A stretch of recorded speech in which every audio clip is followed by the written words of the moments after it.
নেত্রকোনা বারহাট্টা উপজেলায় আশ্রয়নের কয়েকটি ঘরে সারা বছর তালা ঝুলতে দেখা যায়।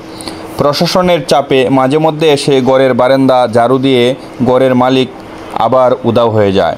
স্থানীয় সূত্রে জানা যায়, প্রকৃত ভূমিহীন ও গৃহহীন মানুষগুলো আশ্রয়নের ঘর পায়নি। যারা ঘর পেয়েছে তাদের প্রত্যেকের আলাদা আলাদা বাড়ি আছে। প্রকৃত গৃহহীনদের কপালে ঘর জুটেনি। বারহাট্টা কান্দাপাড়া এলাকায় গিয়ে দেখা যায় 3টি ঘরে তালা ঝুলছে। তার মধ্যে একটি ঘর বারহাট্টা উপজেলার এসিল্যান্ডের ড্রাইভারের। এই ড্রাইভারের নেত্রকোনাতে নিজের বাড়ি আছে। আর একটি ঘরে গিয়ে দেখা যায় ঘরের ভিতর সিমেন্টের বস্তায় ভরপুর। ঘরের মালিককে জিজ্ঞেস করলে তিনি বলেন, আমার আত্মীয়রা ঘরে সিমেন্ট রেখে পাশে বিল্ডিংয়ের কাজ করছে। ঘরে কেন থাকেন না জিজ্ঞেস করলে তিনি বলেন, আজ থেকে ঘরে থাকবো। আমি বিভিন্ন অসুবিধার কারণে গোপালপুরে ছেলের কাছে থাকি। গোপালপুর, এনে আপনার ওই যে মূলত মালিক কার নামে ঘরটা বরাদ্দ হয়েছে? কি নাম আপনার? হ্যাঁ, নাসিমা। স্বামীর নাম? স্বামী নাই। আচ্ছা, তো এই ঘর আপনার এরকম খালি অবস্থা করে তাকে ভাড়া দিয়ে দিচ্ছেন? না, ভাড়া দিতে না। এই যে সিমেন্টের বস্তা আমার তারা টাকা করছে, এই জন্য ঘর তুলতেছে আমার আত্মীয়। এই জন্য ওই যে আমি আইতাছি, তারা গসব করে দিতেছে, আমি গসব করে নিয়ে।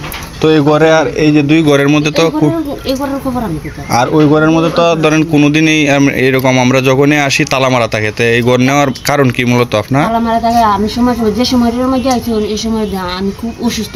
সময়ে আমি অসুস্থ, তো আমার ছেলে অসুস্থ।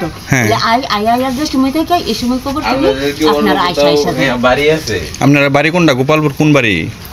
সেটা আমাদের না, তো আমার শ্বশুরের মা। মানে আপনারা স্থায়ীভাবে ওইখানে থাকেন, এটাই তো? এই তাহলে এখন গরুয়া পাচ্ছি, কিন্তু বিপদ হয়ে আমি ওই জায়গায় যাচ্ছি, নাইলে আমি ওই জায়গায় থাকলাম না। এখন আর আমি ইয়ে করবো না। আমি এখন থেকে আমি তারা কালকে খবর করে দিচ্ছি, এখন আইসি আমার আধার করে দিই। আপনারা টাকা পাচ্ছেন, আপনারা জোগাড় তুলবার লাগে একটু।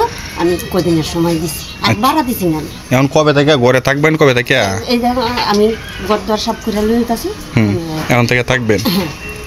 এখন থেকে আমরা যাবো না, এখন থেকে অনুমান আমি এই জায়গায় এসে ফিরে বসে।